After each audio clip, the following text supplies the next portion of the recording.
Ukraine के खिलाफ रूसी हमले का आज 147वां दिन है। गुजरता हर एक दिन यूक्रेन की ऐसी तबाही की कहानी बयां कर रहा है जिसमें मौत, तबाही, बर्बादी है, मातम है। रूस और रूस के समर्थक देशों का कहना है कि पश्चिमी और नाटो देश नहीं चाहते कि जंग खत्म हो, तो वहीं ब्रिटेन, अमेरिका, कनाडा जैसे देशों का कहना है कि पुतिन पूरी दुनिया को तबाह करने की तैयारी में है। दुनिया के 40 से भी ज्यादा देशों ने रूस के ऊपर प्रतिबंध लगा दिए हैं। अमेरिका बार बार इस तरफ संकेत कर रहा है कि पूरा विश्व खाद्य संकट की चपेट में है और इसका जिम्मेदार सिर्फ पुतिन है। जुबानी जंग में रूस के खिलाफ कई देश खड़े हुए हैं, लेकिन इसका सबसे ज्यादा खामियाजा जिसे भुगतना पड़ रहा है वो यूक्रेन है। बीते बुधवार को रूसी हमलावरों ने यूक्रेन के अलग अलग इलाकों में 300 बार छोटे बड़े हमले किए हैं। 100 से ज्यादा यूक्रेनियों की मौत हो गई है, लगभग 80 बुरी तरह से जख्मी है। एक्सपर्ट्स की माने तो जंग का 147वां दिन यूक्रेन पर भारी रहा। रूसी राष्ट्रपति पुतिन ने बीते दिनों ईरान का दौरा किया, जहां पर उन्होंने यूक्रेन पर रूस के आक्रमण के कदम पर पुरजोर समर्थन मिला है। ईरान के नेता अली खमनेई ने कहा कि अगर रूस ने यूक्रेन में सेना नहीं भेजी तो उसे उत्तर अटलांटिक संधि संगठन नाटो बलों के हमले का सामना करना होता। खमनेई ने यह भी बताया कि पुतिन के अपने बयान से काफी मेल ये खाता है। पश्चिमी देशों के प्रतिबंधों का सामना कर रहे दोनों देशों के बीच नजदीकी के संकेत भी दिखाई देते हैं। नाटो सहयोगियों ने पूर्वी यूरोप में अपनी सैन्य मौजूदगी बढ़ाई और रूस के हमले का सामना करने के लिए यूक्रेन को हथियार मुहैया कराए। रूस के आक्रमण के बाद पुतिन की विदेश की यह दूसरी यात्रा है और इस दौरान उन्होंने ईरान के राष्ट्रपति इब्राहिम तथा तुर्की के राष्ट्रपति तैयब से भी मुलाकात की है। इस दौरान नेताओं के बीच में सीरिया पर जारी संकट और वैश्विक खाद्य संकट को दूर करने को लेकर यूक्रेन से अनाज को निर्यात दोबारा करने पर संयुक्त राष्ट्र के प्रस्ताव पर चर्चा की गई है। इसके साथ ही मुलाकात के दौरान पुतिन ने यूक्रेन अनाज निर्यात संबंधित समझौता करने में मदद के लिए तुर्की का आभार व्यक्त किया। यूक्रेनी राष्ट्रपति की पत्नी ओलेना ज़ेलेंस्की ने अमेरिका की प्रथम महिला जिल बिडेन के निमंत्रण पर 18 जुलाई से वाशिंगटन दौरा जो है वो शुरू किया है। ओलेना ज़ेलेंस्की ने दौरे के तीसरे दिन मतलब कि बीते बुधवार को अमेरिकी राष्ट्रपति जो बाइडेन और उनकी पत्नी जिल बिडेन से मुलाकात की है। दोनों देशों के नेताओं के बीच लगभग आधे घंटे तक की बैठक चली है, जिसमें संकट से जूझ रहे यूक्रेनियों की मुश्किलों के समाधान पर बात की गई है। इससे पहले 19 जुलाई को ओलेना ज़ेलेंस्की ने अमेरिकी विदेश विभाग और यूएसएआईडी एजेंसी के प्रमुखों से मुलाकात की। अमेरिकी विदेश मंत्री एंटनी ब्लिंकन के साथ बैठक के दौरान ओलेना ज़ेलेंस्की ने यूक्रेनी लोगों के नुकसान और जरूरतों पर बात की है। यूक्रेनी सिपाही रशिया को देश से खदेड़ने में कामयाब होंगे, ये कहा। अमेरिकी विदेश मंत्री ने ओलेना ज़ेलेंस्की को भरोसा दिलाते हुए कहा कि संयुक्त राज्य अमेरिका यूक्रेन के लोगों को राष्ट्रपति पुतिन के अन्यायपूर्ण युद्ध से तबाही से उबरने और पुनः निर्माण में मदद करने के लिए समर्पित है। ओलेना ज़ेलेंस्की ने US agency for international development की एडमिनिस्ट्रेटर से भी मुलाकात की है। इस दौरान उन्होंने यूक्रेन के खिलाफ रूस के युद्ध से प्रभावित लोगों का समर्थन करने के लिए अतिरिक्त मानवीय सहायता के तौर पर $169 मिलियन की आर्थिक सहायता की घोषणा की। इंटरनेशनल क्रिमिनल कोर्ट का कहना है कि यूक्रेन के खिलाफ रूसी हमले को लेकर दुनिया के 42 देशों ने याचिका दायर की है। ये जानकारी देते हुए इंटरनेशनल क्रिमिनल कोर्ट के प्रोसिक्यूटर करीम खान ने बताया कि आईसीसी ने मामले को गंभीरता से देखते हुए पहले से ही एक्शन ले लिया है। प्रोसिक्यूटर करीम खान ने यह भी बताया है कि यूक्रेन पर रूसी हमले की शुरुआत से लेकर अब तक वो 3 बार यूक्रेन के उन इलाकों का दौरा कर चुके हैं जहां पर रूसी फौज ने जमकर तबाही मचाई है। रूस के खिलाफ दर्ज वॉर क्राइम के मामलों की जांच के बारे में गोपनीयता बरकरार रखने के लिए प्रोसिक्यूटर करीम खान ने यह भी बताया कि मामले की जल्द से जल्द सुनवाई के लिए आईसीसी का एक दफ्तर यूक्रेन की राजधानी कीव में खोला जाएगा ताकि जांच की प्रक्रिया को और तेज किया जा सके। उन्होंने कहा कि रूस के खिलाफ पर्याप्त सबूत आईसीसी के पास मौजूद है और जल्द ही रूस के खिलाफ फैसला किया जाएगा।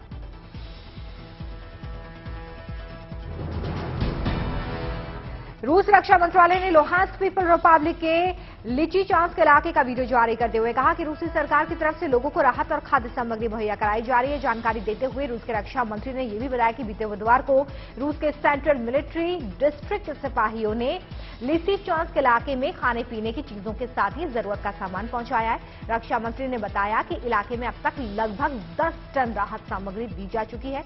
बीते 1 हफ्ते पहले रूसी सिपाहियों ने लिसिचांस्क पर पूरी तरह से अपना कब्जा कर लिया था। एक्सपर्ट्स ये कह रहे हैं कि इलाके में ज्यादातर लोग रूस के समर्थक हैं और एक विशेष सैन्य अभियान के तहत यहां से 80% नागरिकों को रूसी पासपोर्ट भी जारी किया जा चुका है।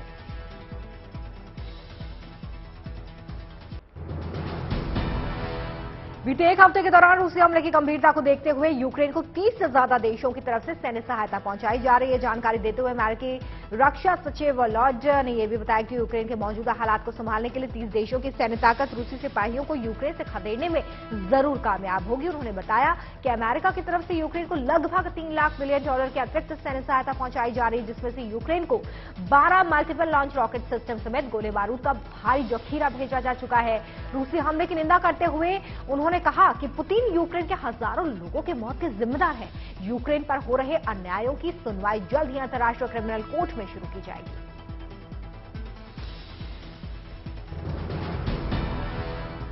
राष्ट्रपति जेलेंस्की ने जब से यूक्रेन के चीफ प्रोसिक्यूटर और सीमा सुरक्षा बल के चीफ को पद से बर्खास्त किया है, तब से यूक्रेन रक्षा मंत्रालय और सजग दिखाई दे रहा है।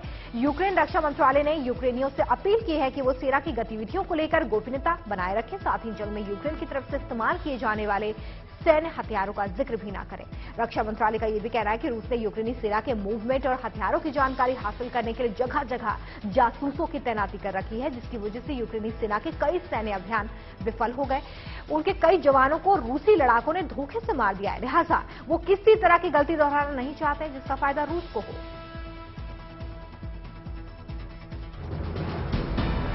यूक्रेन के सिक्योरिटी सर्विस एसबीयू ने दावा किया है कि बीते बुधवार को उसके जवानों ने रूसी टैंक दस्ते के हमले को नाकाम करने में कामयाबी हासिल की है। एसबीयू ने मीडिया को जारी बयान में कहा कि रूसी टैंक दस्ता डोनेट्स्क के बख्मुट शहर पर कब्जा जमाने के लिए लगातार गोले बरसा रहे थे, लेकिन बीते दिन यूक्रेनी फौज ने हमले की जवाबी कार्रवाई करते हुए रूसी टैंक दस्ते पर रॉकेट से हमला किया है, जिसमें चालक दल समेत रूस का टैंक आग के शोरों में तब्दील हो गया।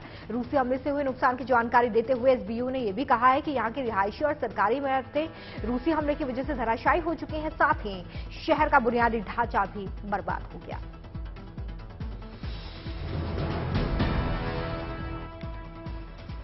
बीते बुधवार को रूसी संघ के रक्षा मंत्री जनरल ऑफ आर्मी शोइगु ने यूक्रेन के विशेष सैन्य अभियान में शामिल सैनिकों के पश्चिमी समूह का निरीक्षण किया है। रूसी सेना के कमांडर लेफ्टिनेंट जनरल एंड्री ने जंग के मौजूदा हालातों की जानकारी शोइगु को दी है। सैन्य निरीक्षण के दौरान उन्होंने रूसी सीमा से सटे यूक्रेन के इलाकों में सिपाहियों की तैनाती को बढ़ाने पर जोर दिया, तो वहीं दूसरी तरफ पूर्वी यूक्रेन में दोनों देशों की सेनाओं के बीच भीषण घमासान छिड़ा हुआ है। एक्सपर्ट ये कह रहे हैं कि यूक्रेन के पूर्वी इलाके पर जीत हासिल करने में रूसी फौज शुरुआती दिनों से ही नाकाम रही है, लेकिन पुतिन हर संभव कोशिश करने में जुटे हुए हैं ताकि दक्षिणी और पश्चिमी इलाकों पर पूरी तरह से कब्जा हो सके। खुफिया जानकारी ये भी है कि पुतिन एक विशेष सैन्य अभियान की तैयारी में है, खासतौर पर पूर्वी यूक्रेन जीतना चाहते हैं। सुमी के चानिहाई में रूसी आक्रमणकारी जमकर हवाई हमले कर रहे हैं। बीते बुधवार को रूसी सिपाही ने यहां की बस्तियों को आग के हवाले कर दिया। मीडिया को यह जानकारी देते हुए यूक्रेन की स्टेट बॉर्डर गार्ड सर्विस ने बताया कि रूसी सिपाही हमले के दौरान उन हथियारों से हमला कर रहे हैं जिन्हें अंतर्राष्ट्रीय युद्ध कानूनों के लिहाज से पूरी तरह से प्रतिबंधित किया गया है।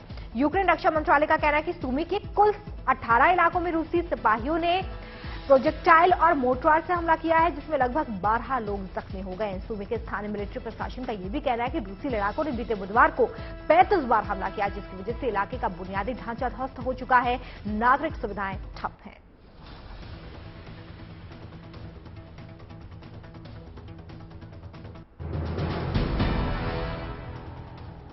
तुर्की के राष्ट्रपति टाइप ने एक बार फिर से स्वीडन और फिनलैंड की नाटो के लिए सदस्यता की प्रक्रिया को फ्रीज करने की धमकी दी। उन्होंने कहा कि हमने स्वीडन और फिनलैंड को नाटो की सदस्यता देने की प्रक्रिया कुछ शर्तों के साथ शुरू की थी। अगर ये देश हमारी शर्तों को पूरा करते हैं तो हम सदस्यता की प्रक्रिया को रोक देंगे।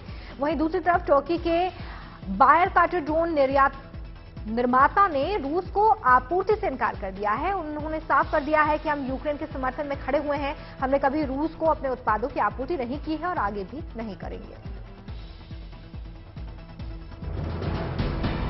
दोनों देशों की फौज के बीच घमासान थमने का नाम नहीं ले रहा है। रूसी सेना यूक्रेन के चप्पे पर बमबारी कर रही है, तो वहीं दूसरी तरफ यूक्रेनी फौज अपने खोए हुए इलाकों को रूसी लड़ाकों से वापस हासिल करने में जमकर मुकाबला करती नजर आ रही। यूक्रेन रक्षा मंत्रालय ने बताया कि उसके 93 मैकेनाइज्ड ब्रिगेड ने खार्किव ओब्लास्ट में T-80BV टैंक ध्वस्त करने में कामयाबी हासिल की।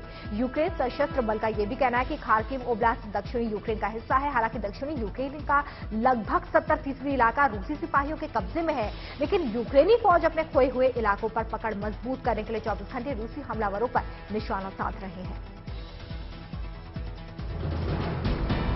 यूक्रेन के खिलाफ हमले को लेकर रूस ने पश्चिमी देशों पर आरोप लगाया कि खुद पश्चिमी देश ही नहीं चाहते कि रूस यूक्रेन का आक्रमण बंद करे। मीडिया को जारी बयान में रूसी राष्ट्रपति के प्रेस कॉन्फ्रेंस के जरिए सेक्रेटरी ने यह कहा कि पश्चिमी देश इस जंग को एक मौके की तरह देख रहे हैं ताकि उन्हें ज्यादा से ज्यादा हथियार बाजार में बेचने का मौका मिले। सालों साल तक यूक्रेन उनका गुलाम बना रहे।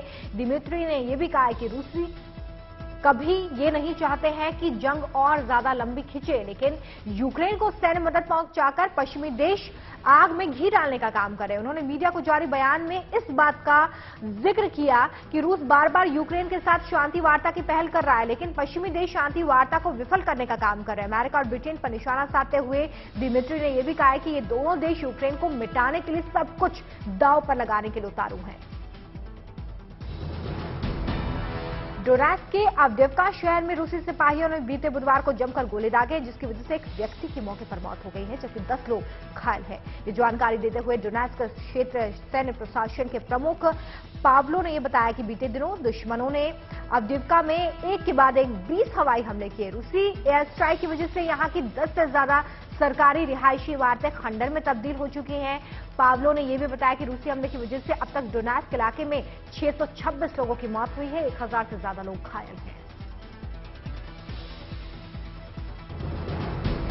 यूक्रेन रक्षा मंत्रालय ने दावा किया कि उसके जवानों ने रूसी हमले की जवाबी कार्रवाई करते हुए दक्षिणी यूक्रेन के पोर्टिओम को नोवो में बीते 24 घंटे में रूस के 39 लड़ाकों को मार गिराया है। यूक्रेन के साउथ ऑपरेशनल कमांड ने बताया कि हमले के दौरान उसकी सेना ने एक टैंक समेत रूस के 4 बख्तरबंद सैन्य वाहनों को तबाह करने में सफलता हासिल की है। पोर्टिओम को नोवो के स्थानीय मिलिट्री प्रशासन ने बताया कि बीते बुधवार को रूसी आक्रमणकारियों ने यहां के कस्बाई इलाकों में गोलीबारी शुरू कर दी, जिसकी वजह से यहां के बुनियादी ढांचे पूरी तरह से ध्वस्त हो चुके हैं। नागरिक सुविधाएं ठप हैं। मिलिट्री प्रशासन का यह भी कहना है कि रूसी वायुसेना के यहां पर Mi-28 बम वर्षक हेलीकॉप्टर के जरिए तबाही मचाने की प्लानिंग है। हालांकि पहले से ही पूरा इलाका खाली था, जिसकी वजह से जनहानि नहीं हुई।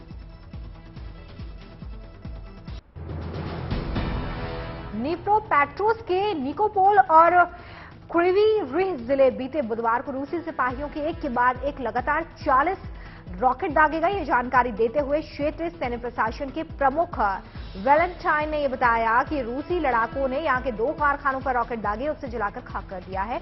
उन्होंने बताया कि रूसी हमले की वजह से कारखाने में जबरदस्त धमाका हुआ है, जिसके बाद पूरा कारखाना आग में तब्दील हो गया है। किसी के हताहत होने की सूचना से इनकार करते हुए उन्होंने कहा कि रूसी हमले से इलाके का बुनियादी ढांचा प्रभावित है। बिजली, पानी, गैस की सुविधाएं ठप है।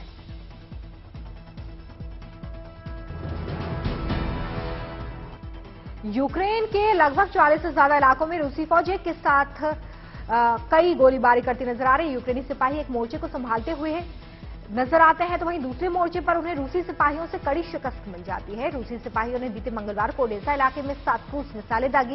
ये जानकारी देते हुए यूक्रेन के साउथ ऑपरेशनल कमांड के चीफ ने बताया कि बीती रात रूसी नेवी फौज ने ब्लैक सी में तैनात क्रूज मिसाइलों से ओडेसा के तटीय इलाकों में हमला कर दिया, जिसकी वजह से एक बच्चे सहित 6 लोग गंभीर रूप से घायल हैं। यूक्रेन एयरफोर्स ने यह दावा किया है कि 6 क्रूज मिसाइलों में एक मिसाइल को उनके जवानों ने हवा में ही मार गिराया, जबकि बाकी के 5 मिसाइल हमलों में यहां की एक बस्ती ध्वस्त हो गई। यूक्रेन रक्षा मंत्रालय ने दावा किया कि जवाबी हमले के दौरान उसके जवानों ने रूस के मास्टर एस होवित्जर को नष्ट कर दिया। ये जानकारी देते हुए यूक्रेन के रक्षा मंत्रालय ने यह भी बताया है कि रूसी सिपाही इंजुम पर कब्जा करने के बाद निप्रो के इलाके पर अपनी पकड़ मजबूत करने के लिए दिन रात गोले दाग रहे। उन्होंने बताया कि दक्षिणी यूक्रेन के अंदरूनी इलाके पर कब्जा कराने के लिए पुतिन ने होवित्जर तोपों से लैस एक सैन्य टुकड़ी को तैनात किया है, जो लगातार हमले कर रही है। यूक्रेन रक्षा मंत्रालय ने यह भी बताया कि बीते मंगलवार को रूसी सिपाहियों ने इलाके में होवित्जर तोप से निशाना साधा, जिसकी जवाबी कार्रवाई करते हुए यूक्रेन के 43वें सैपेट आर्टिलरी ब्रिगेड ने ड्रोन से हमला किया और रूस की ऑटोमेटिक मास्टर एस होवित्जर तोप तबाह कर दी। Institute for the study of war ने अंदेशा जताया कि रूसी सेना का पूरा ध्यान अब बखमुट और सिवसर्क पर कब्जा जमाने पर केंद्रित है। खुफिया विभाग से मिली जानकारी के मुताबिक इन दोनों इलाकों पर कब्जा जमाने के लिए पुतिन ने एक खास तरह की रणनीति सैन्य अभियान के जरिए शुरू की है। पूर्वी समूह बलों के कमांडेंट लेफ्टिनेंट जनरल रुस्तम मुरादोव ने आईएसडब्ल्यू के अंदेशे पर अपना समर्थन जताते हुए कहा कि मॉस्को सैन्य ऑपरेशन के इस चरण में स्लोवियांस्क को जब्त करने के बजाय सिवसर्का और बखमुट को जब्त करने पर ज्यादा ध्यान केंद्रित करेगा। और ऐसा इसलिए क्योंकि ये दक्षिणी यूक्रेन का वो अहम इलाका है जिस पर रूसी सेना अभी तक कब्जा नहीं कर सकी है।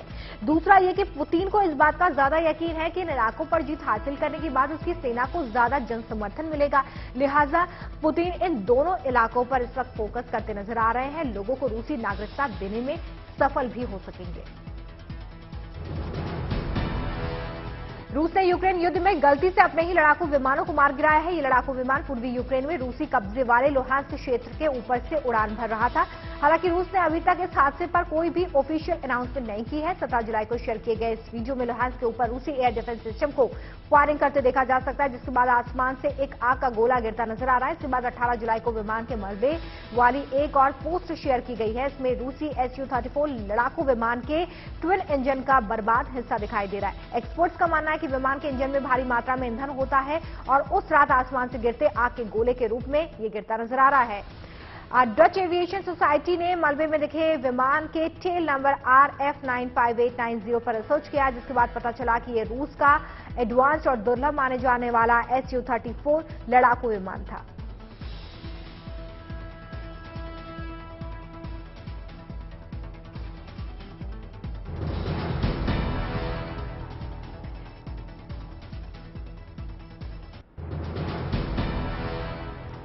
यूक्रेन रक्षा मंत्रालय ने यह दावा किया है कि फरवरी में यूक्रेन पर आक्रमण करने के बाद दूसरे यूक्रेन में कम से कम 35 विमान खो दिए। इसमें से कुल 11 सुखोई Su-11 विमान है। Su-34 को रूस के सबसे उन्नत लड़ाकू विमानों में से एक माना जाता है। बावजूद इसके इसमें से अधिकांश लड़ाकू विमान यूक्रेन एयर डिफेंस सिस्टम और दूसरी हवा से हवा में मार करने वाली मिसाइलों का शिकार बन रहा है। एक्सपर्ट्स का यह मानना है कि युद्ध के 5 महीनों में रूस अपने ही कहीं कमजोर यूक्रेन पर हवाई दबाव कायम नहीं कर सका है। एक्सपर्ट्स ये भी कहते हैं कि कंधे से दागी जाने वाली एंटी एयरक्राफ्ट मिसाइलें, उन्हें औपचारिक रूप से man portable air defence system कहा जाता है, उन्हें रूसी लड़ाकू विमानों को काफी नुकसान पहुंचाया गया। 2022 में यूक्रेन को लगभग 52 मिलियन टन अनाज फसलों और 13 से 15 मिलियन टन तिलहन फसलों की कटाई की उम्मीद है। ये जानकारी देते हुए यूक्रेनी कृषि नीति और खाद्य उप मंत्री तारस ने यह बताया है कि रूसी हमले की वजह से यूक्रेन की कृषि पर भारी असर पड़ा है। रूसी हमलावरों ने दक्षिणी यूक्रेन के तैयार फसलों के खेतों को आग के हवाले कर दिया है। फिर भी यूक्रेन के दूसरे इलाकों में अनाज की पैदावार पहले से ज्यादा अच्छी हुई है। खाद्य उप मंत्री ने यह भी बताया कि यूक्रेन में फसलों की कटाई का काम शुरू हो चुका है। कृषि मंत्रालय का कहना है कि मक्के की पैदावार को लेकर सही अनुमान लगाना फिलहाल कठिन है, क्योंकि कई इलाकों में तैयार मक्के की फसलों पर रूसी सिपाहियों ने कब्जा किया हुआ है। रूसी हमले के 146वें दिन बीत जाने के बाद भी यूक्रेन पूरी तरह से बिखर चुका है। लाखों लोगों ने जान बचाने की खातिर देश छोड़ा है, तो अभी भी यूक्रेन में कई लोग डटे हुए हैं। वहां के सिपाही डटे हुए हैं जो अपनी मातृभूमि की रक्षा के लिए जान की परवाह किए बिना रूसी सेना का मुकाबला कर रहे हैं। इन जवानों के हौसले को जानना समझना है तो आपको ये गीत सुनना चाहिए।